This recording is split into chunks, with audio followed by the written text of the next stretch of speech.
오늘 말씀은 애굽에 내려지는 10가지 재앙 중에서 지난 시간에 이어서 5번째부터 7번째까지 3가지 표징과 이적에 대한 내용입니다. 자, 지난 시간은 3가지 표징, 개구리, 이 그리고 파리, 생물들을 통한 표징과 이적에 대해서 말씀을 드렸어요.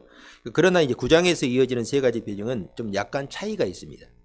이제부터 짐승과 사람의 생명에 직접적으로 해를 가하는 이적이 시작되고 있습니다. 질적으로 다른 표적이 시작되었다 할 수 있습니다.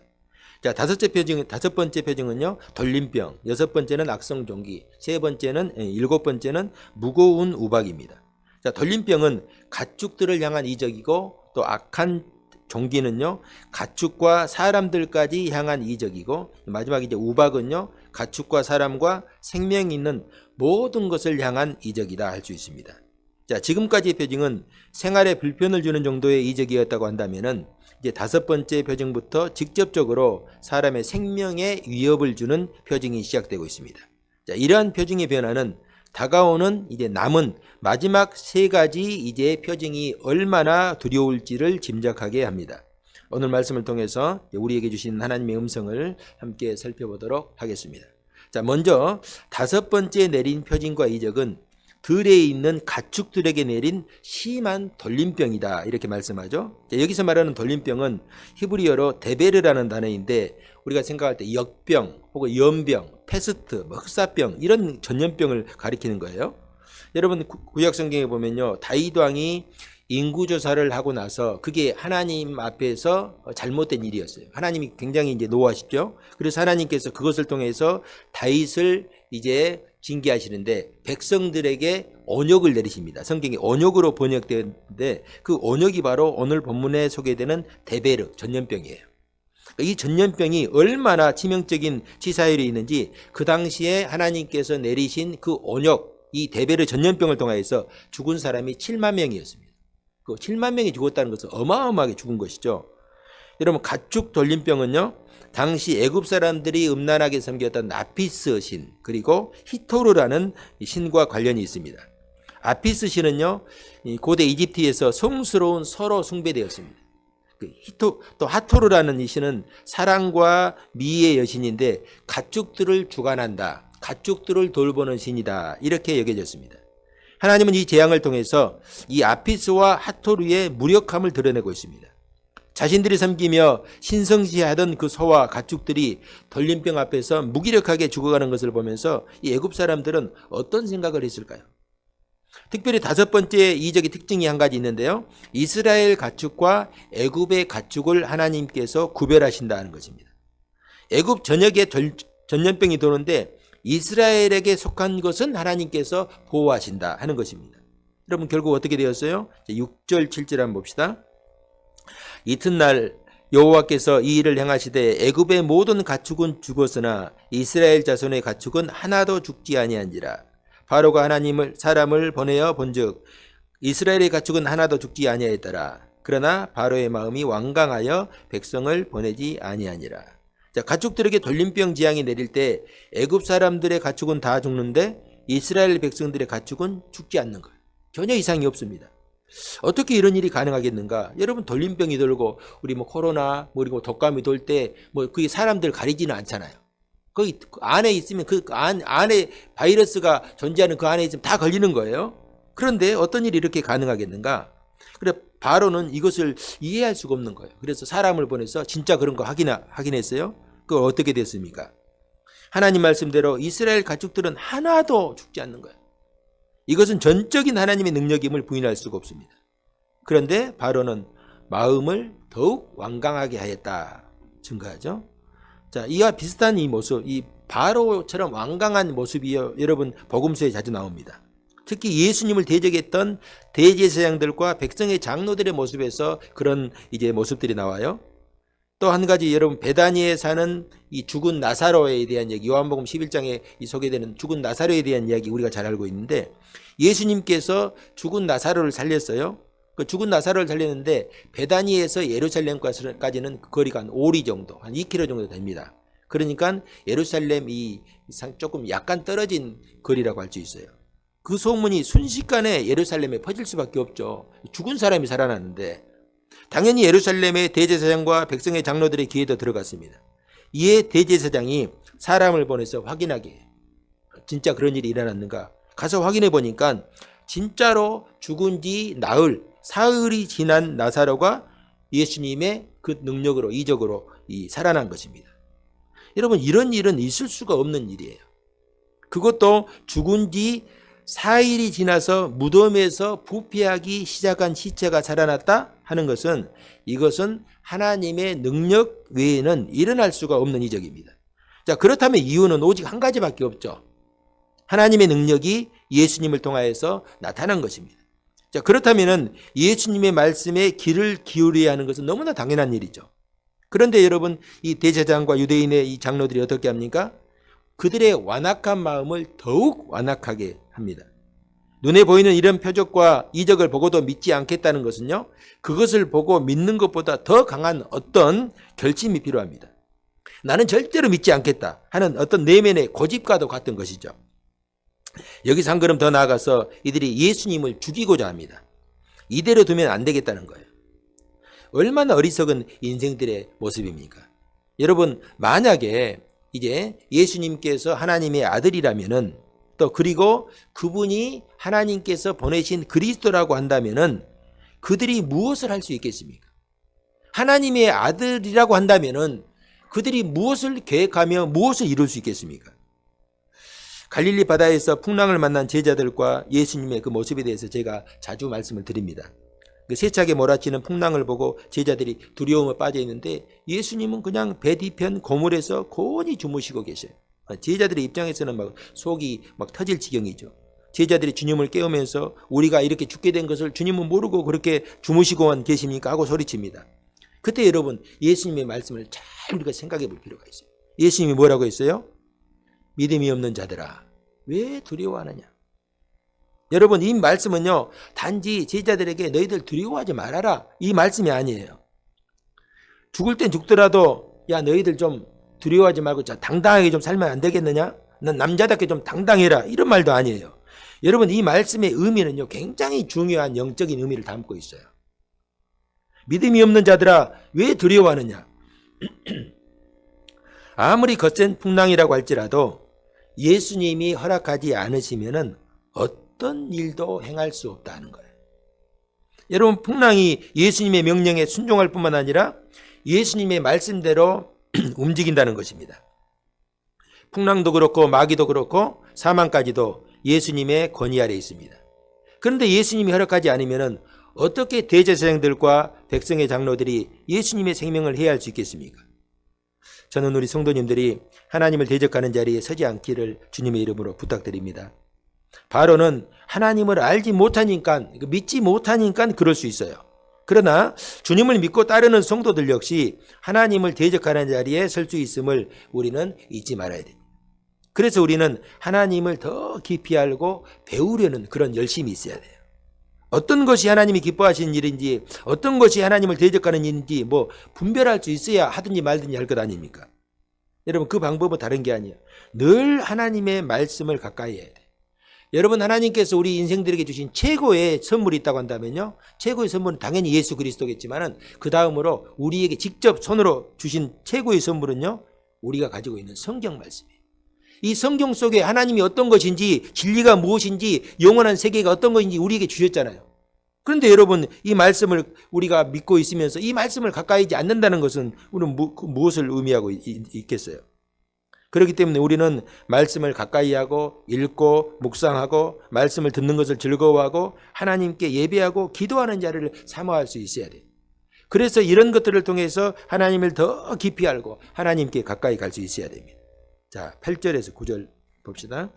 여호와께서 모세와 아론에게 이르시되 너희는 화덕에 재 두 움큼을 가지고 모세가 바로의 목전에서 하늘을 향하여 날리라. 그 재가 애굽 온 땅에 티끌이 되어 애굽 온 땅의 사람과 짐승에게 붙어서 악성 종기가 생기리라. 아멘.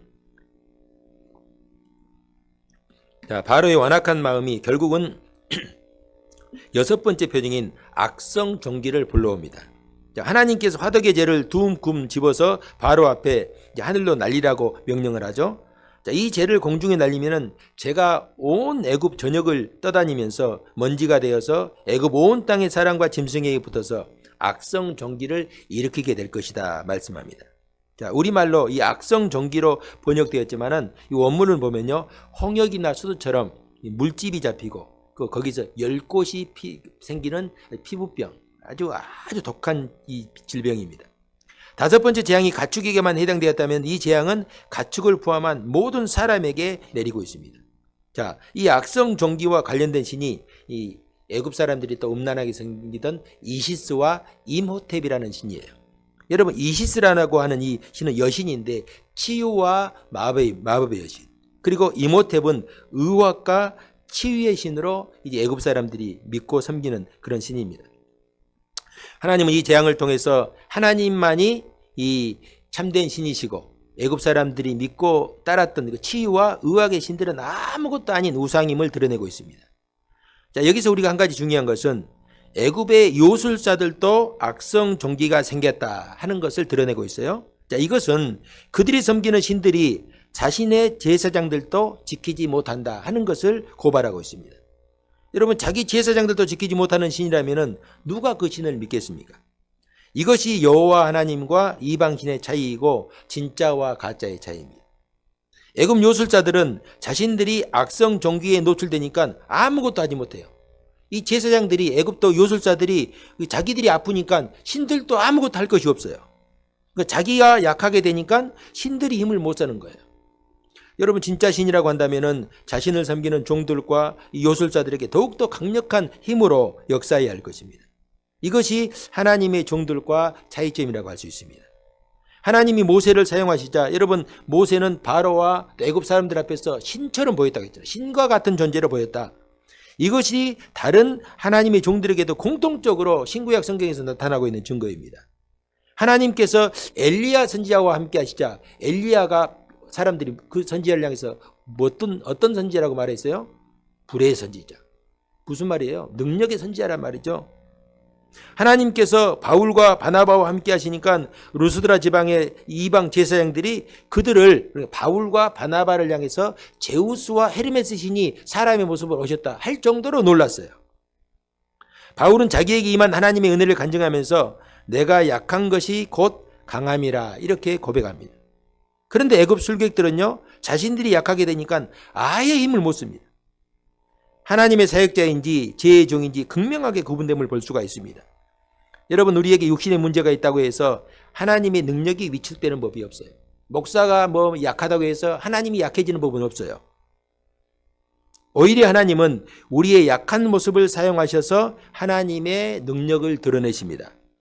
바울은 자신의 육체의 가시, 즉 연약함을 위해서 주님께 간절하게 기도했어요. 3번 기도했다고 성경에 나오는데 바울은 이런 마음이었을 것입니다. 주님, 제가 건강해야 복음을 더 힘있게 증거할 것 아닙니까?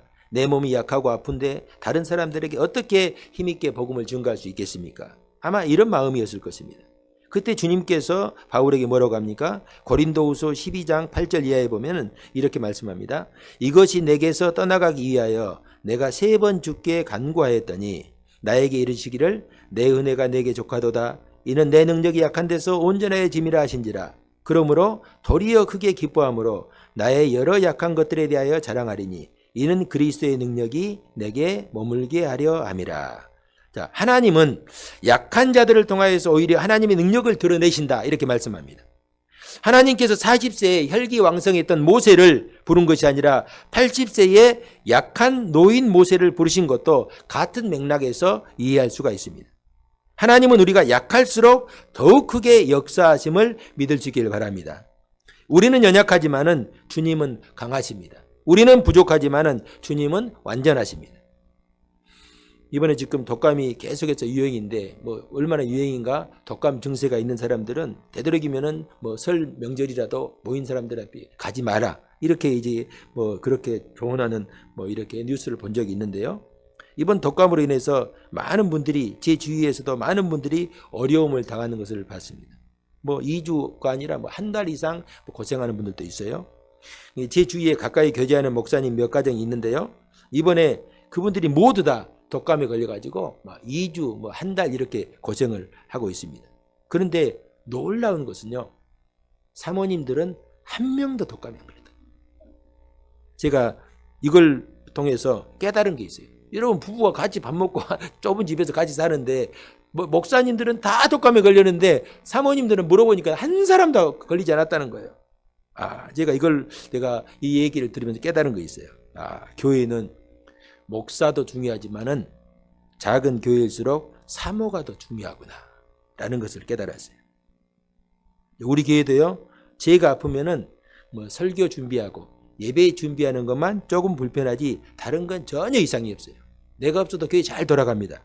그런데 만약 사모가 아프면요, 여러분 주일 밥 먹을 생각을 마십시오. 수요일 날도 밥 먹을 생각을 못 합니다. 그것만이 아니에요. 제가 이번 일을 당하면 생각해 봤어요. 왜냐면 이 사모가 만약 아프면은 밥도 그렇고 청소도요, 여러분 이 다른 교회 목사님들이 월요일마다 축구하고 요즘 우리 교회 와서 커피도 마시고 한 2시간 교제하는데 화장실을 가보고 깜짝 놀라요. 목사님 교회 건축한 지 얼마나 됐습니까? 10년 넘었습니다. 그러니까 어떻게 교회가 이렇게 새건물같이 깨끗하냐 그거예요. 화장실 이렇게 깨끗한 교회는 내가 처음 봤다는 거예요. 누가 화장실 주님이 청소해 주지 않습니다. 제가 청소하지도 않아요. 매주 저희 사모가 이게 청소하는 거예요. 그리고 또 다른 것들 다 알아서 다 이렇게 하는 거예요. 그래서 제가 이번 이 독감을 통해서 깨달은 게 하나님께서 작은 교회 사모님들을 붙드시는 이유가 있구나라는 거예요. 여러분들도요, 요즘 뭐 건강에 관심이 많잖아요. 얼마나 건강에 관심이 많습니까? 먹는 것, 운동하는 것, 여러분 그거 다 헛것이에요.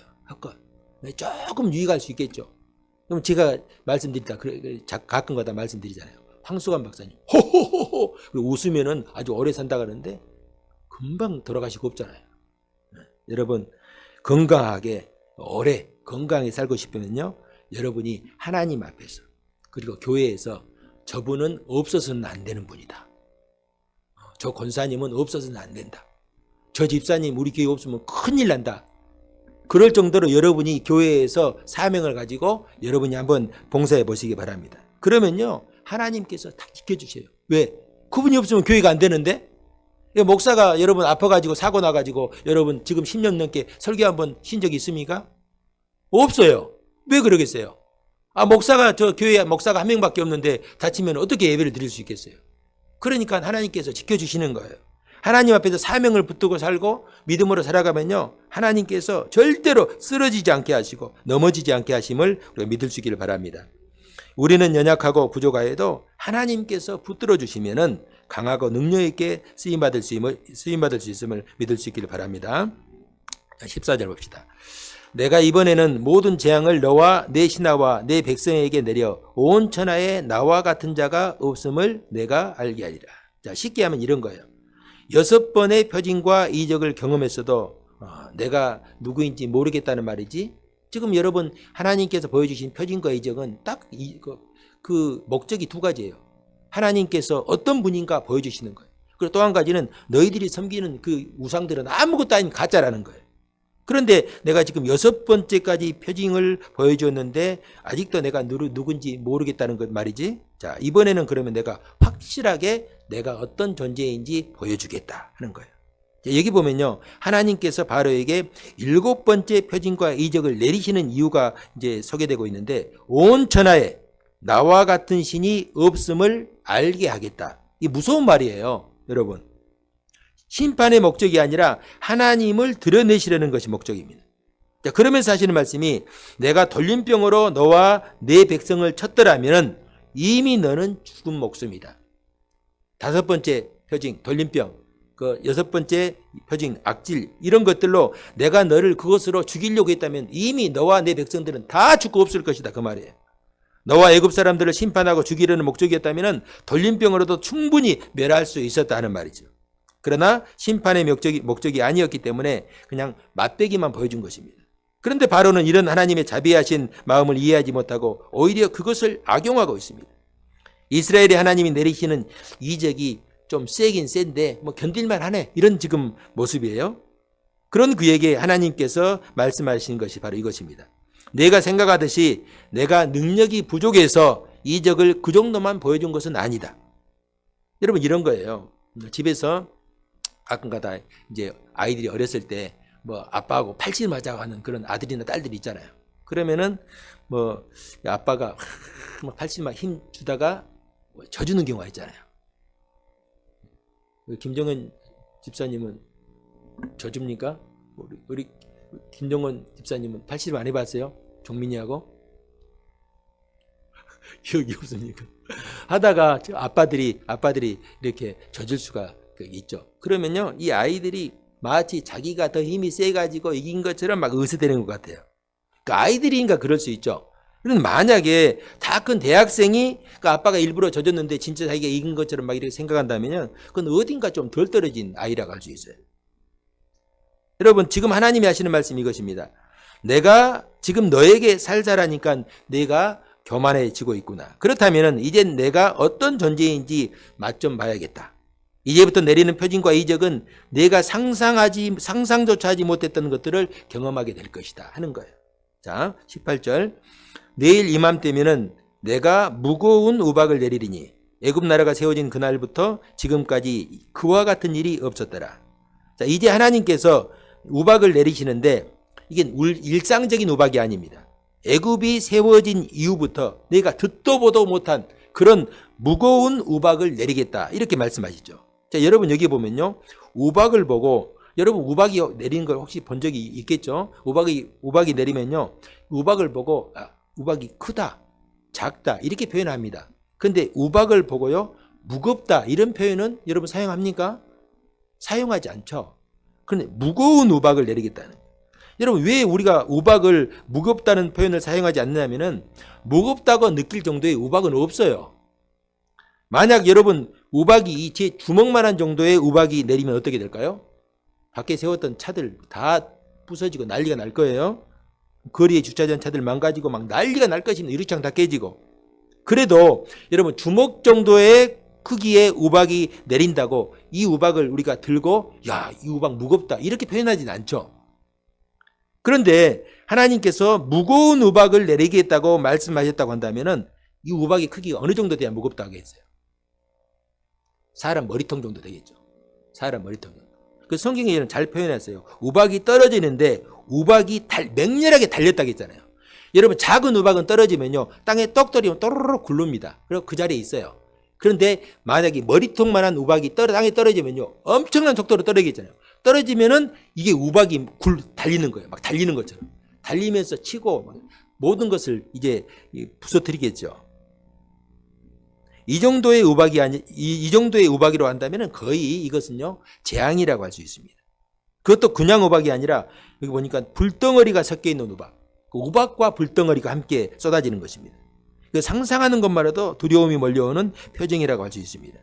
자, 이 우박 표징은요, 그 당시 애굽 사람들이 하늘과 기상현상을 주관하시는 신 누투를 섬기는 것과 관련이 있어요. 누투라고 하는 신이 있거든요. 이 애굽 사람들은 누투 여신이 하늘을 지배하고 모든 기상현상을 통제한다 이렇게 믿었습니다. 하나님은 이 우박 표징을 통해서 이 누투 여신의 그 허상을 드러내고 하나님만이 모든 하늘과 또 기상을 통제하신다 하는 신임을 보여주고 있습니다. 자, 우박 표징에 또 한 가지 특징이 있어요. 자, 19절에서 21절. 이 부분 한번 합독합시다. 19절에서 21절 시작. 이제 사람을 보내어 내 가축과 내 들에 있는 것을 다 모으라. 사람이나 짐승이나 무릇 들에 있어서 집에 돌아오지 않는 것들에게는 우박이 그 위에 내리리니 그것들이 죽으리라 하셨다 하라 하시니라. 바로의 신하 중에서 여호와의 말씀을 두려워하는 자들은 그 종들과 가축을 집으로 피하여 들었으나 여호와의 말씀을 마음에 두지 아니하는 사람은 그의 종들과 가축을 들에 그대로 두었더라. 아멘. 여러분, 하나님은 사람들이 죄로 인해서 심판받아 죽기보다는 한 사람이라도 회개하고 돌아와서 살기를 원하십니다. 그렇기 때문에 애굽 사람들에게도 살 수 있는 길을 보여주십니다. 하나님의 말씀을 믿고 피하면 살 수 있다는 것이죠. 결국 어떻게 되었어요? 바로의 신하 중에서 여호와의 말씀을 두려워하는 자들은 그 말씀대로 순종했어요. 가축들을 다 집으로 끌고 들어왔어요. 그러나 두려워하지 않는 자들, 그 말씀을 믿지 않는 자들은 순종하지 않았죠. 어떻게 되었습니까? 모세가 하늘을 향하여 지팡이를 들자 우레소리와 우박 그리고 불이 맹렬하게 내리기 시작합니다. 자, 25절에 봅니다. 우박이 애굽 온 땅의 사람과 짐승을 막론하고 밭에 있는 모든 것을 쳤으며 우박이 또 밭의 모든 채소를 치고 들의 모든 나무를 꺾었으되. 여기 사용되는 우박이 모든 것을 쳤다고 했잖아요. 밭의 모든 채소를 치고. 치다라는 단어는요, 이 전쟁에서 상대방을 죽일 때, 칼로 치고 죽일 때 사용하는 단어예요. 그러니까 우박이 사람뿐만 아니라 생명 있는 것을 가리지 않고 마치 전쟁에서 칼로 상대방을 찌르고 치듯이 쳐서 죽였다는 것입니다. 한마디로 애굽 온 땅이 아비규환이 되었습니다. 그런데 이스라엘 자손들이 있는 곳, 즉 고센 땅에는 우박이 없었습니다. 그리고 바로의 신하들 중에서 하나님의 말씀을 믿고 순종하는 자들 역시 우박과 불덩이를 피할 수가 있었습니다. 성도 여러분, 하나님의 표징과 이적은 분명한 목적이 있습니다. 여호와가 어떤 분인지 알라는 것입니다. 세상 사람들이 믿고 섬기는 세상의 허탄한 우상들은 아무것도 아니라는 것입니다. 저는 우리 성도님들이 하나님이 어떤 분이신가 온전하게 알아갈 수 있기를 바랍니다. 여러분, 하나님을 아는 것이 우리의 힘이고 능력이고 우리가 붙들어야 될 최선의 가치입니다. 하나님을 알지 못하니까 하나님의 이름을 부르면서도 하나님과 전혀 상관없는 자리에 서는 것입니다. 하나님이 모르니까 요즘 보면은 광화문에 하나님 이름을 막 부르면서 막 기도하며 태극기 들고 막 광화문에 나가서 어떤 일을 하는 거예요. 그것이 하나님과 무슨 관계가 있는지 알지도 못하면서 다른 사람들이 하니까 그냥 따라가는 것입니다. 그 길이 사는 길인지 죽는 길인지도 모르고 달려가고 있는 것입니다. 여러분, 남유다와 북이스라엘이 이제 나중에 하나님의 심판을 받아 멸망하잖아요. 남유다는 바벨론에, 북이스라엘은 아수리에서 멸망을 당했어요. 여러분, 그들이 이 멸망당한 이유가 무엇입니까? 그들이 예배를 드리지 않았습니까? 입술로 하나님을 열심히 부르지 않았습니까? 그렇지 않아요. 그들은 열심히 하나님께 예배 드리고 입술로 하나님을 불렀습니다. 그러나 그렇게 함에도 불구하고 그들의 삶은 하나님의 말씀과 전혀 관계없는 삶을 살았어요. 하나님을 전혀 모르는 것이죠. 그래서 호세아 선지자는요, 그러므로 우리가 여호와를 알자, 힘써 여호와를 알자. 왜 하나님을 섬긴다고 하면서도 하나님을 모르기 때문에 하나님을 대적하는 자리에 설 수 있다는 것입니다. 여러분, 다시 한번 바로를 한번 보시기 바랍니다. 지금까지 6번의 표징과 이적을 보았고 7번째는 상상하지 못할 정도의 우박과 불덩이를 경험했습니다. 심지어 이제는 입술로 하나님을 고백하고 자신의 죄도 고백합니다. 나와 내 백성이 죄를 지었다 하고 고백해요. 그런데 여러분, 고백하면 뭐합니까? 순종하지 않고 오히려 불순종의 길로 가고 있는 바로의 이 모습. 그는 스스로 살려고 발버둥 치지만은 오히려 그는 심판과 사망을 향해 달려가고 있습니다. 여러분, 열심히 사는 것도 중요하지만은 더 중요한 것은요, 바른 열심을 가지고 사는 게 중요해요. 방향이 잘못되어 있으면은 열심히 뛰면 뛸수록 더 멀어지는 거예요. 저는 우리 성도님들이 이 바로의 모습을 통해서 나의 연약함과 불신앙의 모습을 발견할 수 있기를 바랍니다. 결국 성경은요, 나에게 주시는 말씀이거든요. 하나님께서 이 바로의 모습을 통해서 우리에게 무엇을 말씀하시는가? 바로는 하나님을 모르기 때문에 하나님을 대적하고 거역하고 불순종하였습니다. 그러면은 하나님을 믿는다고 하는, 예수 그리스도를 통하여서 하나님을 믿는다고 하는 우리는 어떤 삶을 살고 있는가? 나는 하나님의 말씀을 따라 순종하고 살고 있는가? 하나님 앞에서 하나님께서 부르시는 그 모습대로 살아가고 있는가? 갈라디아서 5장 16절 17절에 보면은 이렇게 말씀합니다. 내가 이르노니 너희는 성령을 따라 행하라. 그리하면 육체의 욕심을 이루지 아니하리라. 육체의 소욕은 성령을 거스르고 성령은 육체를 거스르나니 이 둘이 서로 대적하므로 너희가 원하는 것을 하지 못하게 하려 함이라. 하나님께서는 우리에게 거룩한 소망을 두시고 하나님의 거룩한 뜻을 이루고자 하시는 그런 뜻이 있습니다. 그런데 이 마귀는요, 우리의 육체의 욕망을 따라 살도록 계속 유혹해요. 육체의 욕심을 따라 살려고 합니다. 그러면 하나님께서 성령을 따라서 우리에게 이루고자 하시는 그 뜻을 이룰 수가 없는 거예요.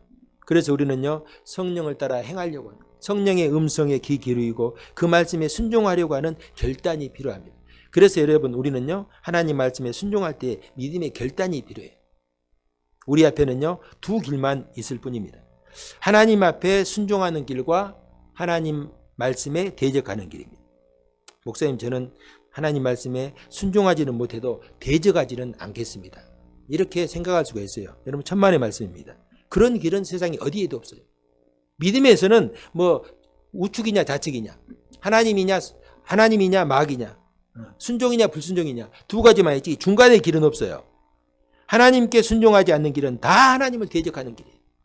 우리 안에 거하시는 성령님의 음성에 귀를 기울이시길 바랍니다. 그리고 성령께서 우리에게 주시는 마음을 따라 행하시길 바랍니다. 여러분 한번 눈을 감고 성령님께서 나에게 무엇을 원하시는가 여러분 한번 성령님의 음성에 한번 귀를 기울여 보세요. 반드시 성령께서 우리에게 갈 길을 보여주셔요. 제가 그 길에 순종하지 못하기 때문에 문제죠. 이번 주는요 설날이 있죠. 설날이 있는데 저는 우리 성도님들이 이 설날도 하나님의 말씀을 따라 행할 수 있기를 바랍니다. 여러분 우리가 하나님 말씀을 따라 행하는 게 뭐예요? 내가 조금 더 섬겨주고, 내가 조금 더 수고하고, 내가 조금 더 손해보는 것. 이게 여러분 하나님을 믿고 섬기는 사람들의 성도들의 모습이에요. 예수님 말씀하셨잖아요. 누구든지 나를 따르려거든 자기를 부인하고 자기를 죽이라는 거예요. 여러분 이거 예배 시간에만 필요하고 저 선교 가서만 필요한 게 아니에요. 우리의 가정에서 또 만나는 모든 형제와 이웃들에게 해당되는 우리의 삶의 모습입니다. 내가 죽어지면은요 어떤 역사가 일어나냐? 내가 죽어지고 썩어지는 그 자리에서 결국은 생명과 은혜의 역사가 일어나는 거예요. 가정에서 우리 어머니 또 우리 아버지들이 헌신하고 자신을 희생했을 때에 거기에서 자녀들이 빛나는 거예요. 마찬가지로 어디에서든지 한 사람이 죽어지면은 거기에서 생명의 역사가 나타나게 되어 있습니다. 우리가 이 한 주간도 나를 통해서 하나님의 은혜와 사랑이 증거되는 복된 삶을 살아갈 수 있기를 주님의 이름으로 축복합니다.